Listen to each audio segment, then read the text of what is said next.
let's see who hasn't gone. I will pass it on to Kat.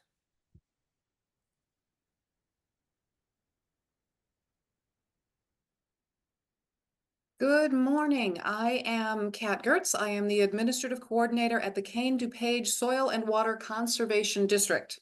I win with the longest title.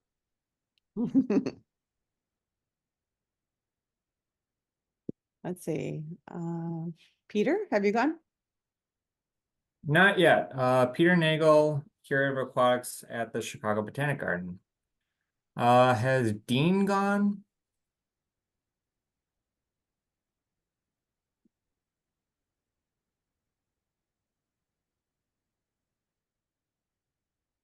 How about Lake?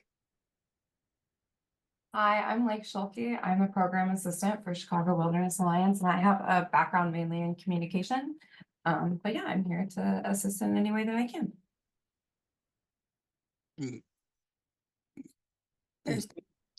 I'm sorry, did someone ask for my name? I'm Dean Farr. Yes, thank you.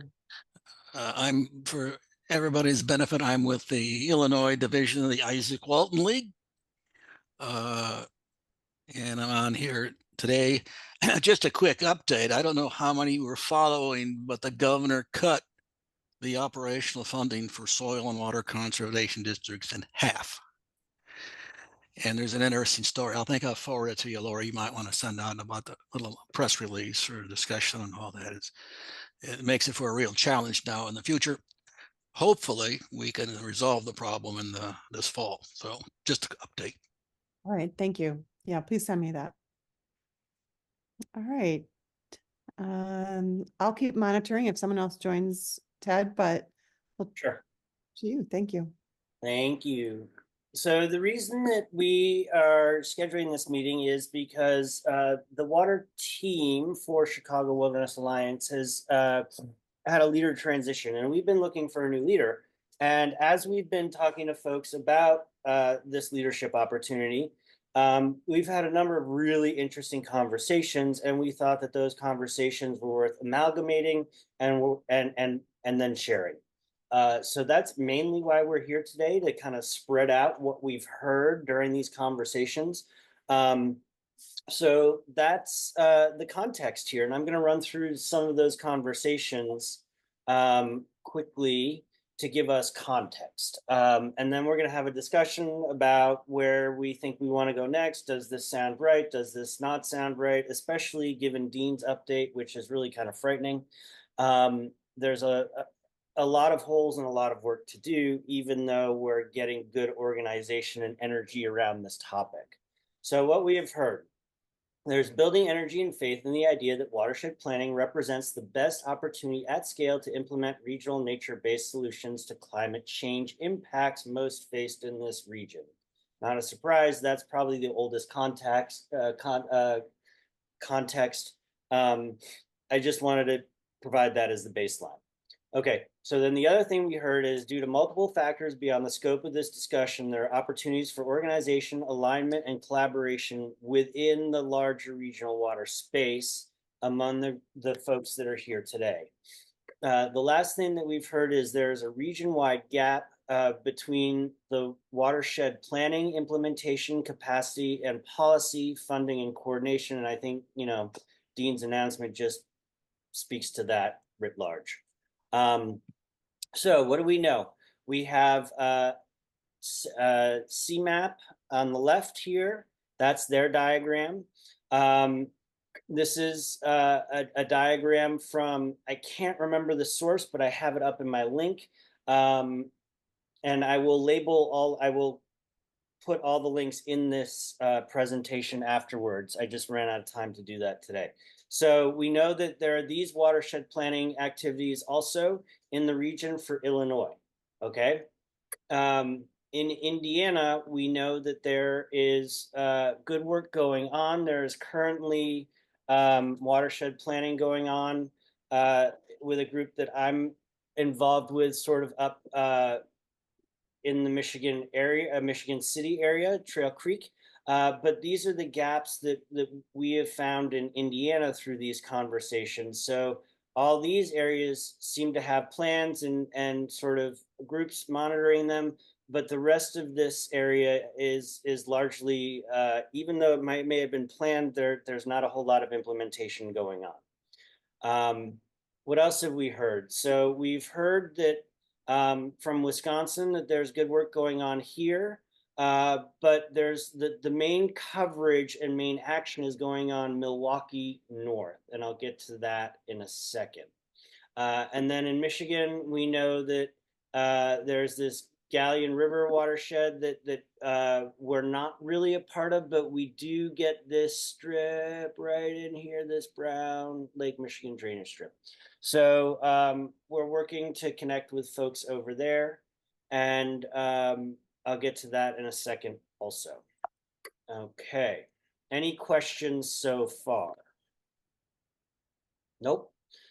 Okay, so this is where we get fun and really interesting, right? In the Chicago region, because we've messed up our waterways and we now send a lot of sediment and all of that down to the Mississippi.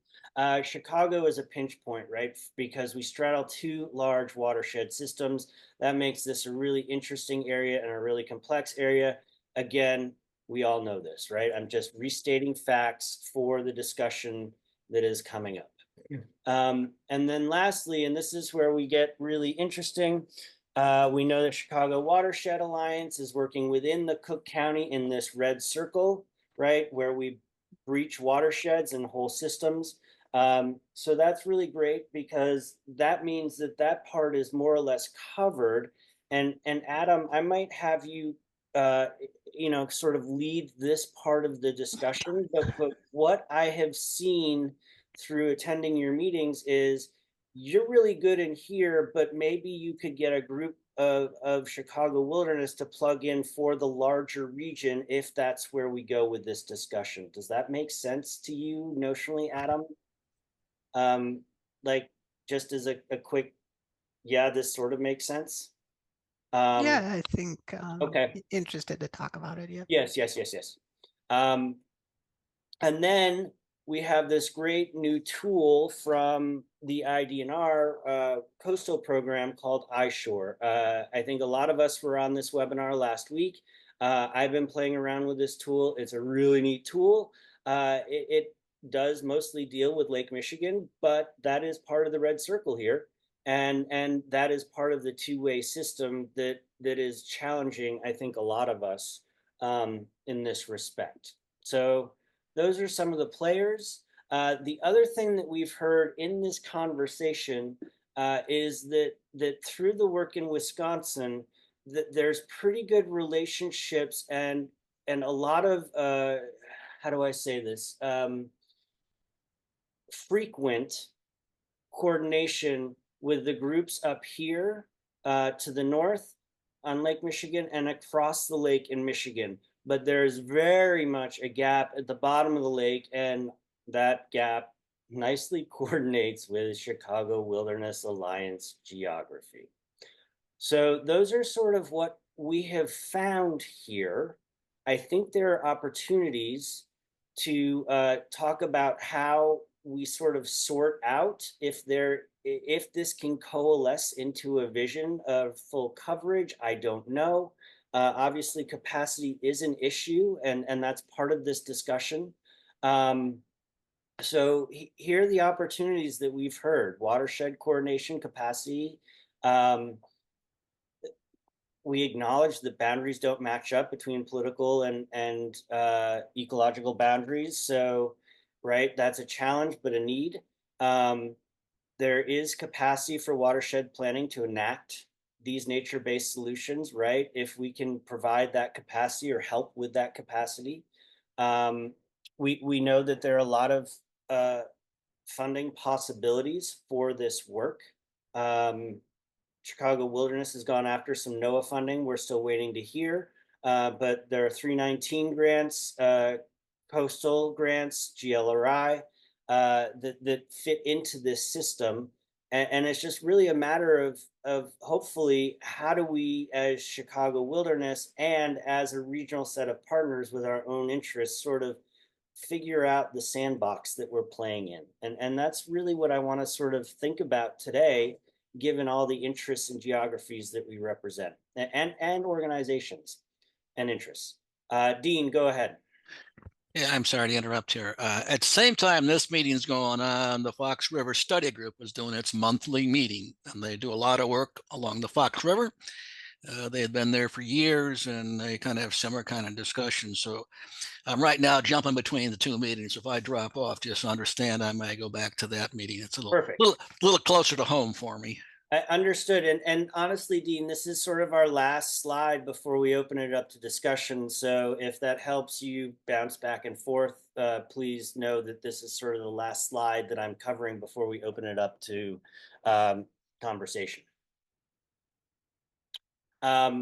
So also we know that there is an interest in water stewardship and monitoring. There's an interest in lakes, local lakes, right? And river monitoring through volunteers.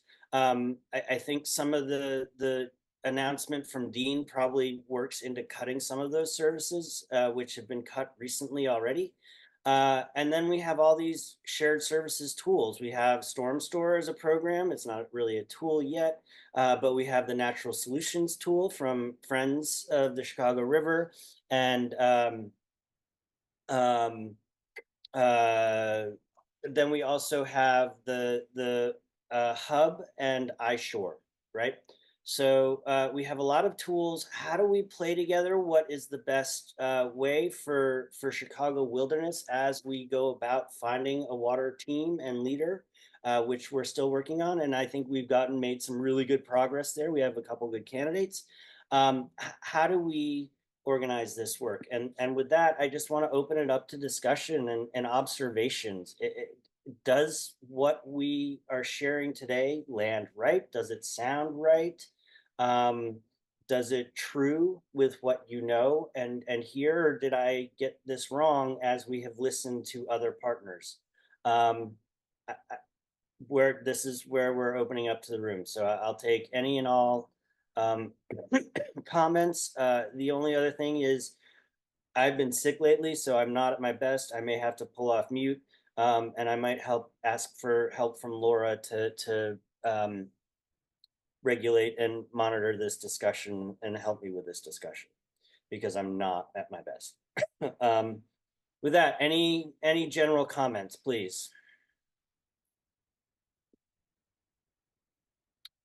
Stunned the room. Oh, actually, maybe really wrong or really right. I don't know. Actually, You're totally wrong, Ted. Everything's fine.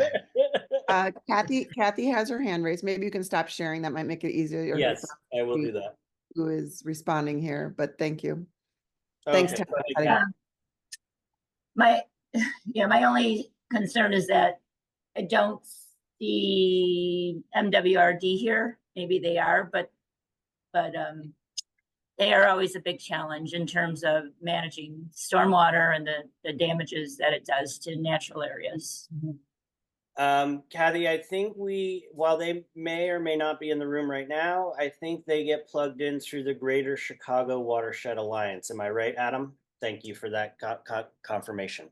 And That's also, correct. Holly Hudson from CMAP sent her apology. She was not able to join the conversation today, but is very much interested in being brought up to speed after the meeting. So, Just Laura, this is Dean again. She's on the other meeting right now with the Chicago. There we go. Adam, go ahead. Yes, I think this is really interesting to think about because, like you said, so the Watershed Alliance we started in 2019 or 2020, I guess, actually. And we've had some success trying to do these goals in that middle portion of your area, trying to bring together all these different watershed efforts, talk about coordination more, collaborate on these grants. That's been one of the best things in the last maybe year or so, now that we have the Natural Solutions tool created as a resource. I think we just recently added it up, and the partners, not friends, but all of our partners have been able to leverage the Natural Solutions tool and working together through the Watershed Alliance to do about $8 million worth of grants, which is exciting. So what I think, and another thing coming up. So one of the things we're trying to do is reduce redundancies with some of this work as well, so that we can kind of be efficient about all our capacity. So what I'm thinking about the Chicago Wilderness Alliance in this and the goals around water, I feel like it'd be great to kind of work together. And we're doing this with other groups as well. One is the Calumet Stormwater Collaborative, which I think we're going to be trying to wrap in to the Watershed Alliance now to provide some efficiency there. So we're not doing the same thing, but we're enhancing each other's work. So I kind of see doing the similar thing with Chicago Wilderness Alliance, is like talking to our work plan, seeing which tasks that we're not doing that you're better suited to do, and finding alignment on tasks where we should be working together more and doing that, and kind of working out and strategizing the tasks we want to achieve and which table is the best space to do that, and divvy it up that way. That's something that I think would be really great to take on together. Yeah, I'll just echo that thinking, because my comment was going to be very much about the, call it efficiency or maybe perceived overlap or redundancy of different coalitional efforts. I hear that all the time, and I hear it from sort of two different directions, and I don't really know how to respond. One is from, frankly, our own staff members are just find it confusing.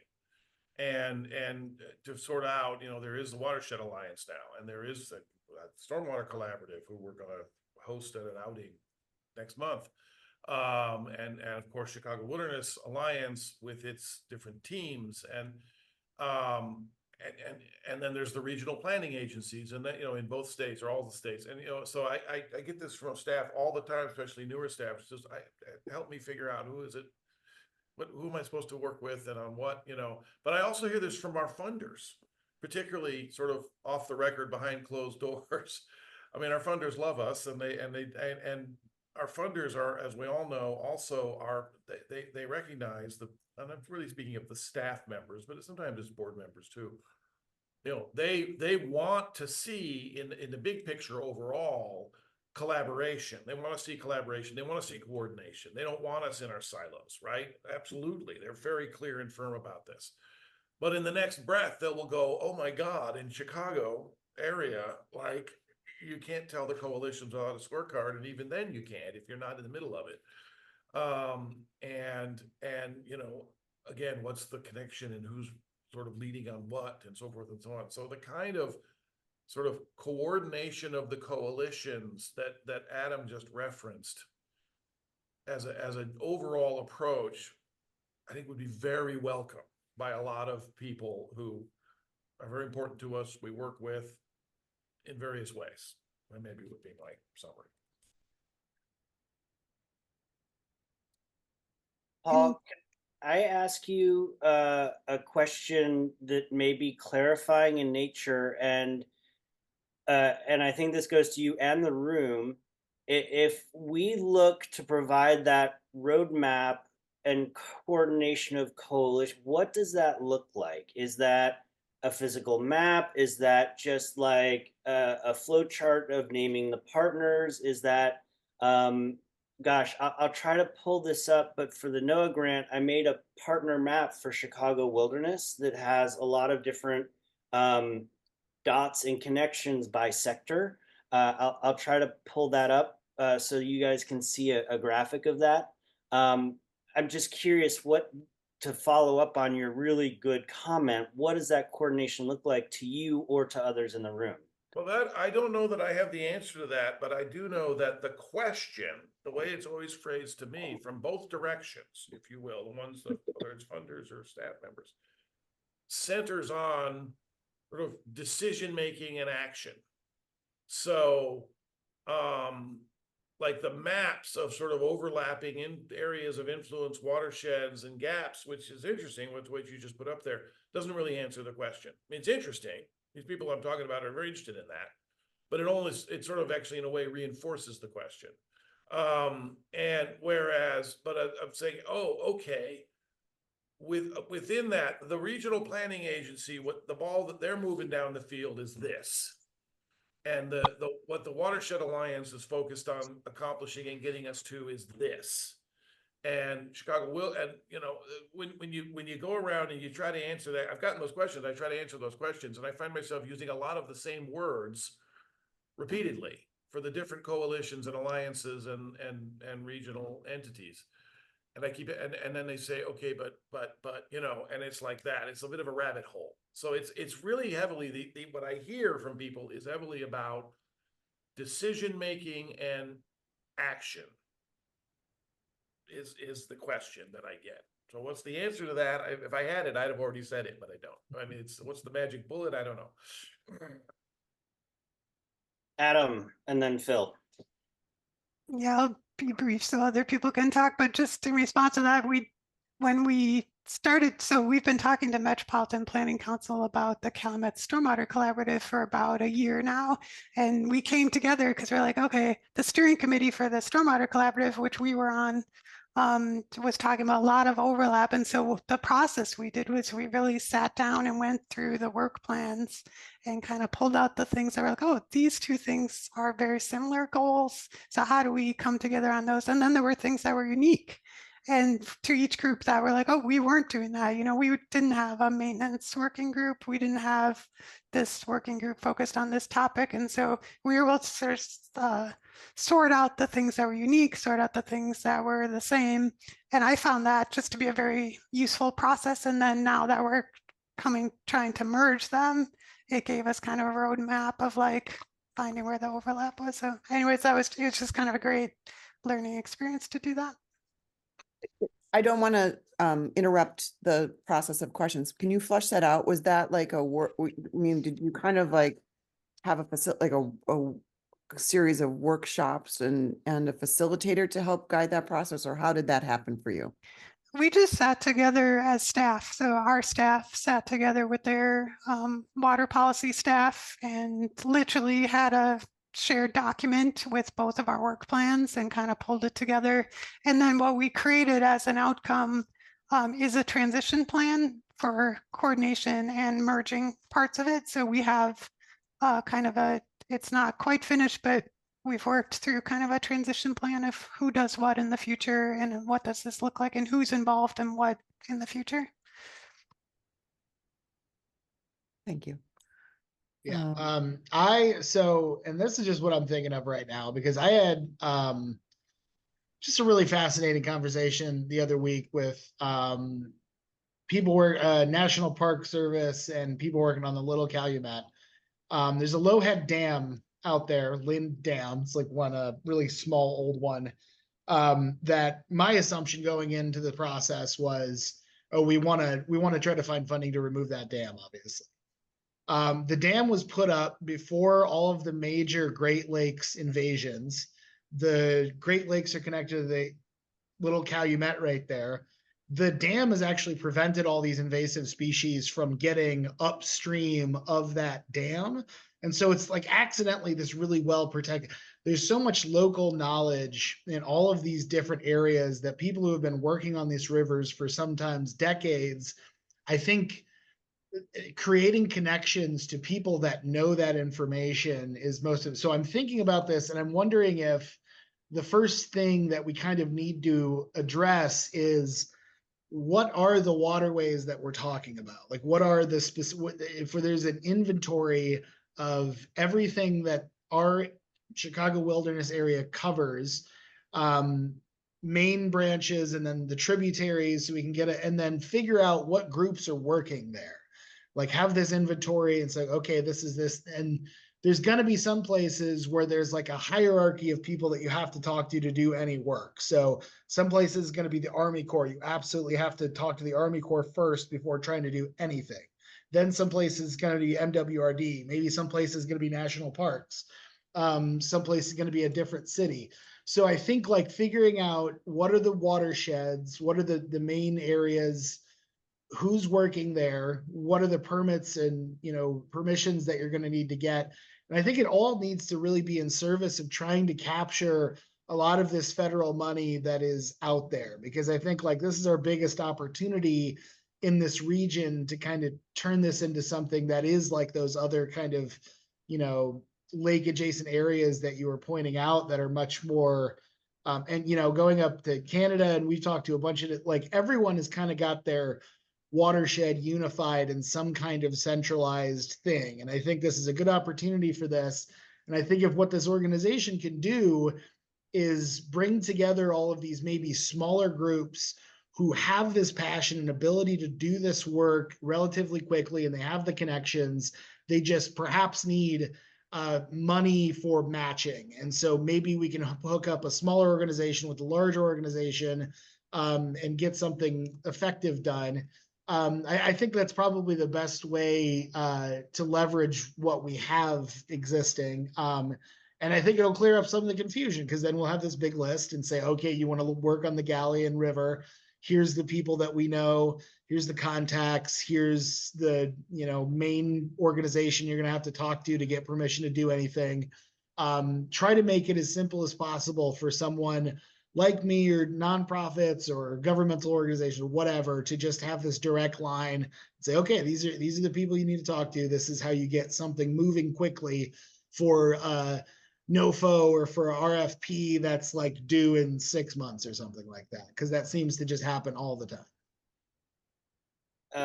Phil, speaking as perhaps one of the people that might own this group in the future, and that's really that's nice of you to both offer, and your comments are very clarifying. I'm curious about the capacity behind your ideas. How heavy a lift is that? I think that's pretty heavy lift, but I don't know. What do others in the room think as a way forward to address Paul's concerns from a couple minutes ago?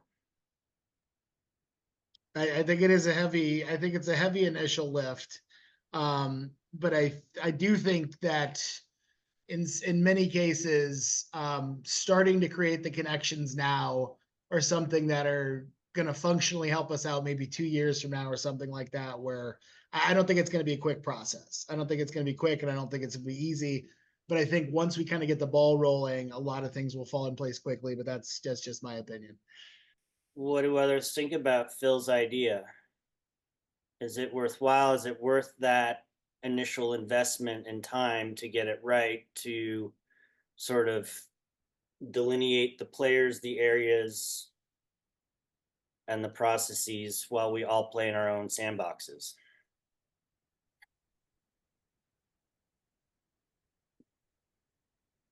I think that might be a good, important first step, and I think the lift will be easier in some areas where there is a lot of activity in some other larger organizations, like the Fox River Ecosystem Partnership that I'm president of. In other areas where there's those gaps, it'll be harder to figure out who the players are and what's going on. But I think, just sort of getting that roadmap and who all the players are by watershed and what their focus areas are would be a good start.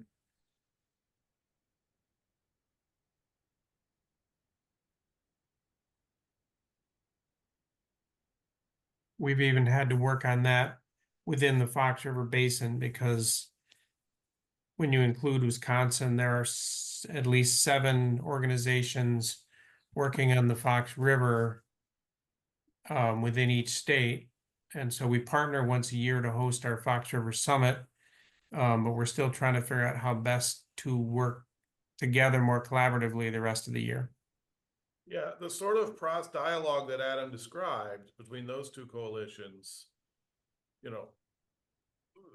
doing that at the regional scale, well, first of all, it sounds like a hell of a lift, but in our region anyway, but it does sound potentially very, very interesting.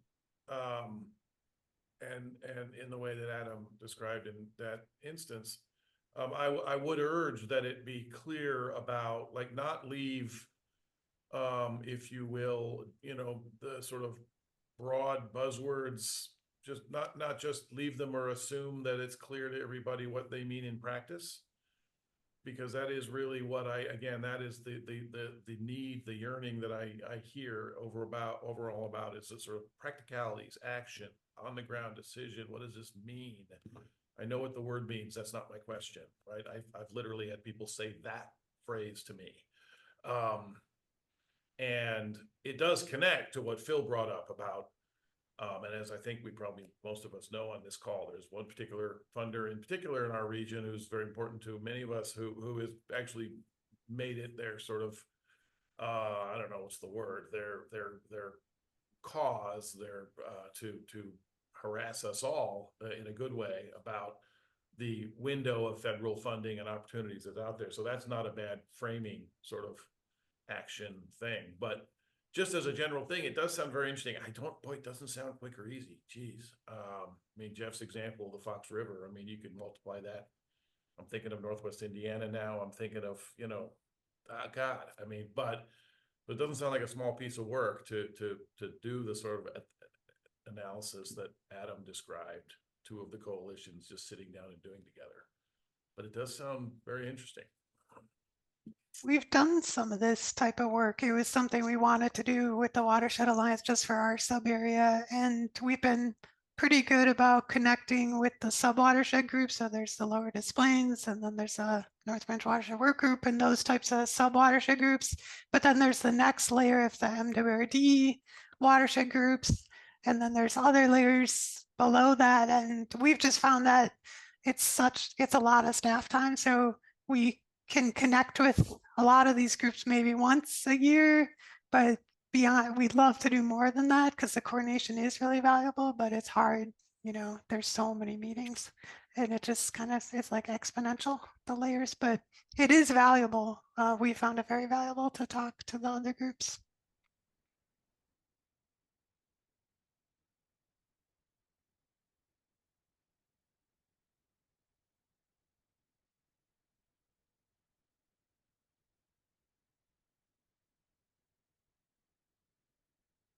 So I'm using this pause to think globally about other difficult topics that I've been a part of over my life. And one of those that has had some success is this idea of like a rapid strike team. And it's more for invasives and burning. But I wonder if the same thing couldn't be applied here to provide this analysis to a certain level. Does that sound applicable to anybody? Again, I'm just trying to think through what I'm hearing.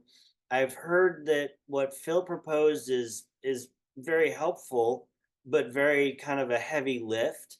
And I'm wondering if there are things in service of the roadmap that I heard, which is waterways inventory, hierarchy of work and owners, list of permits and permissions in service of federal dollars that can sort of kickstart clearing up some of the confusion and help some of the coordination.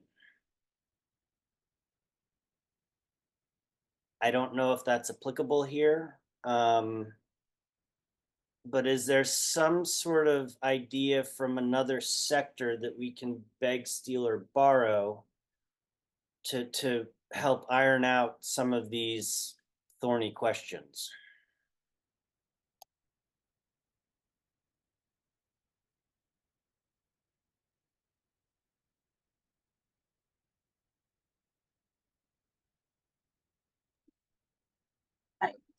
This is Kathy. I think that a sector that aligns with watersheds is the land-based habitat restoration that has been getting great attention and a fair amount of dollars, especially in the conservation corps arena. And I'm thinking it would be good for us to identify the issues that are causing problems in the watershed, like with restoration, there's invasives and the roadways and deer culling. There's all kinds of things that can be addressed that a funder can chop off, and one piece could be some sort of conservation corps crew that translates to water issues as well, and that could be helpful. But I think just making it really easy for people to understand, funders to understand what we would be using the funding for.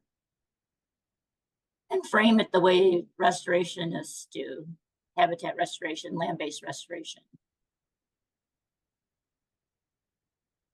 I remember friends of the Chicago River got a fair amount of money to do a project called Gully Walkers, and that was just basically to go around, identify ravines that were getting deeper and deeper, and more runoff was going into rivers, and they were attempting to fix those gullies, but they had a really strong case. Just a thought.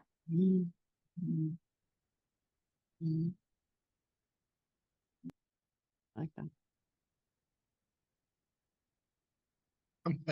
I'm just thinking of ways to add on to the level of everything I'm thinking about is making it more complicated, but perhaps more useful. So.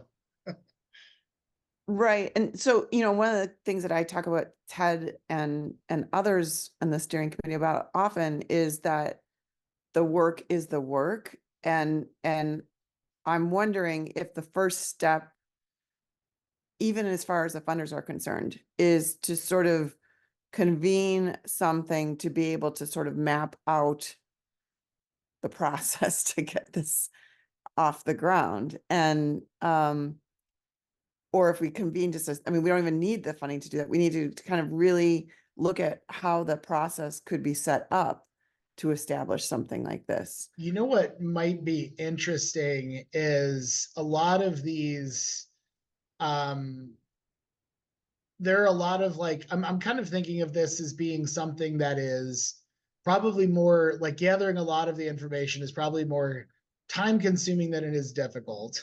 And I think that there's a lot of, you know, universities, a lot of kind of local institutions around that are inherently interested in this. Perhaps like the way to go about this is to say, here's the information that we're looking for. Purdue Northwest, do you guys have a class that can maybe examine, or maybe UIC in their urban planning or something like this, where there's a way of, here's the list of things that we need to find out about each area. Here's this discrete group that is really interested in making something impactful happen on the river. And here's the first step. So maybe it comes to not only having a cohesive message to bring to large funders, but then also on the small scale of things, identifying more local organizations that maybe have a lot of time, perhaps not a lot of expertise, but that also might be a part of executing these things when the time does come, when funding may come. So perhaps this is like a two-pronged thing where we're simultaneously kind of recruiting the smaller groups to be invested in this early, and then have that build into how we approach larger foundations and federal opportunities or things like that to kind of take some of the load off of this group in particular.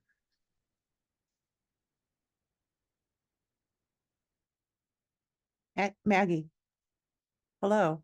Sorry I'm late to the game, but listening to the conundrum, I like that word, that we're in, I am going back to a meeting that I had last summer, maybe the summer before, with Edith Macra. And this doesn't solve all of the issue of what, but possibly bringing the Metropolitan Mayor's Caucus in sooner than later. Because when I discussed this idea of getting watersheds to be adopted by municipalities as part of their comprehensive planning, she goes, I get it. This is a good way of looking at how watershed plans can actually be put to good and consistent use. Because they've already established the Greenest Region Compact, and within the compact is the water issue, watershed issue, the issues that the municipalities face with cleanliness and supply and all of those things. So my thought is that as we are mulling this over, we bring her in to help when the time comes, so we don't have to bring her up to speed, that she's part of the process as we get this answered and off the ground, because that's a great delivery system that's already in existence.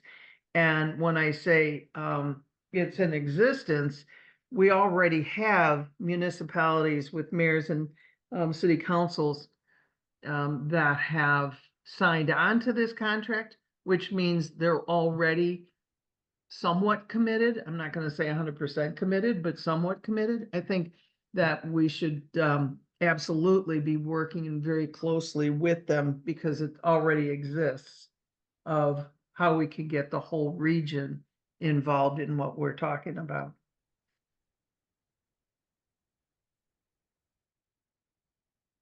Adam, I see your comment. I think I understand your comment, but if you could come off mute and maybe clarify your comment a little bit, I would be grateful. Sure. I was just thinking when Kathy was speaking about the different types of investments and the scale of it, maybe it would be helpful between the different goal groups, because I know we've struggled with this too with our staff, is where do we participate in the sort of watershed type work conversation versus like our water policy people being able to offer their expertise. Is maybe it'd be helpful to better delineate the land strategies are part of the land conservation goal, and nature-based solutions maybe fits under that bucket. And then the water goal maybe is more focused on really the waterways conservation topics. Obviously they're closely related, but it might just help refine the work plan for this goal, or narrow it a little bit so it's a little more achievable. Thank you, that helps.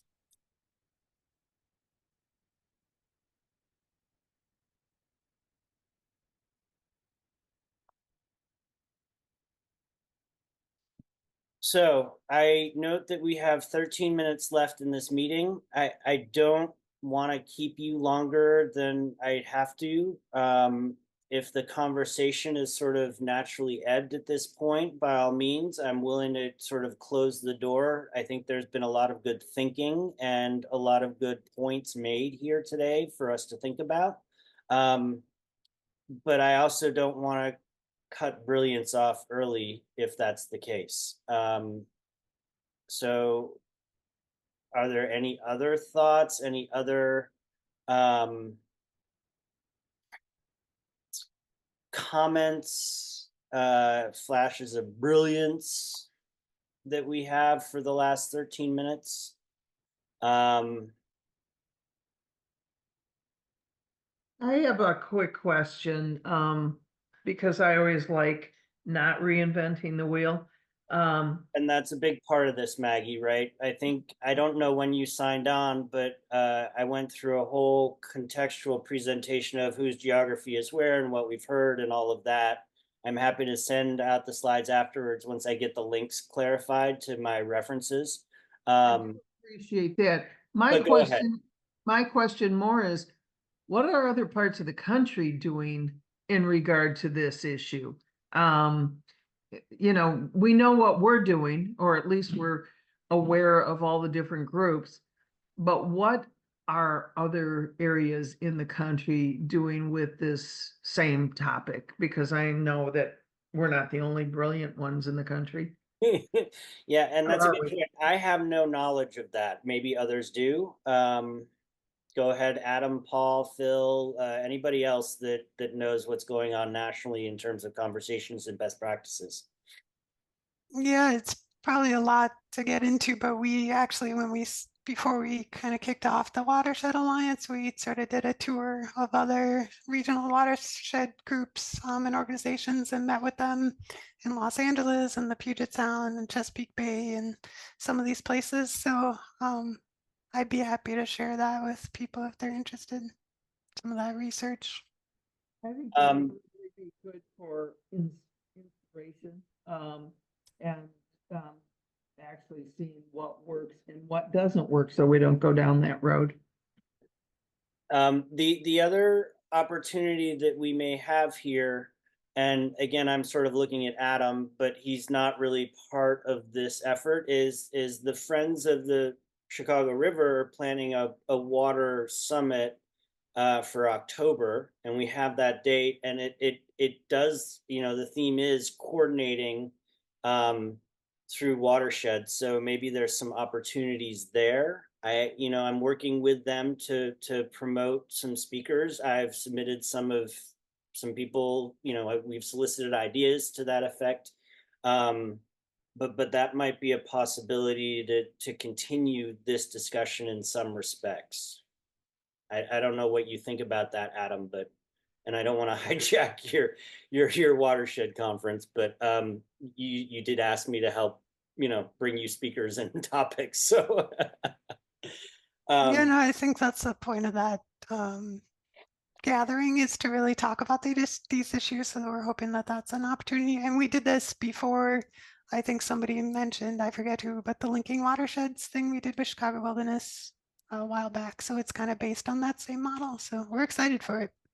Yep. October 24th at the Peggy Nopart Nature Museum.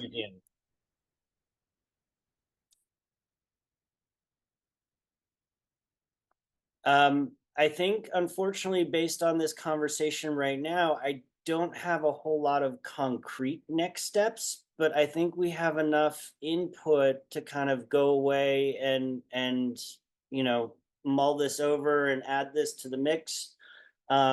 Would it make sense to schedule another meeting in, say, a month with this group, or would it make sense to pivot for Chicago Wilderness and work on the leadership and get this group moving and maybe coordinated in a way that Adam and Kathy have suggested with the different goal groups? I certainly, as a coordinator for Chicago Wilderness and the goal group, see this as an overarching theme, sort of like climate. And our Jedi DEI work, but I don't know what others think as well. Is that maybe the next step, is to formalize this group, or should we keep it informal for now while we sort of digest all these heavy things and have a next meeting sometime? Gosh, I don't know. Thinking of August vacations and July is almost here. What do people think about that? I think right now it feels more like the digesting and I would agree. more the informal path for the moment. Okay. It is a very interesting discussion and thing to think about for sure. Yeah.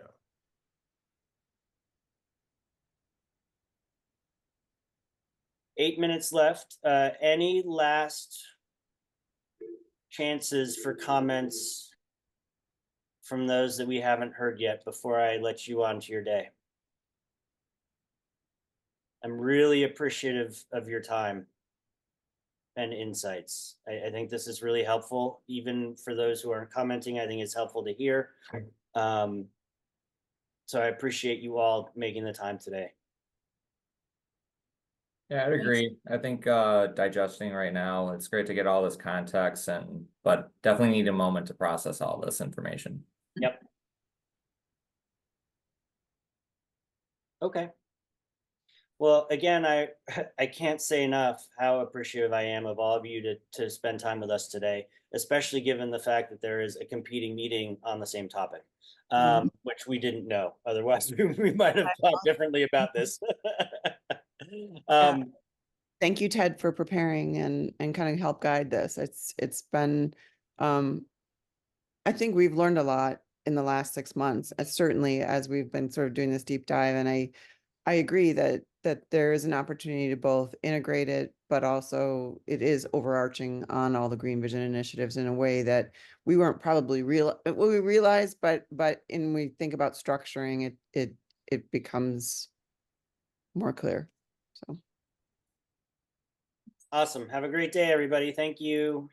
Thank you. Take care. Thank you. Thanks, Ted. Yep, Thank you. Have a good day.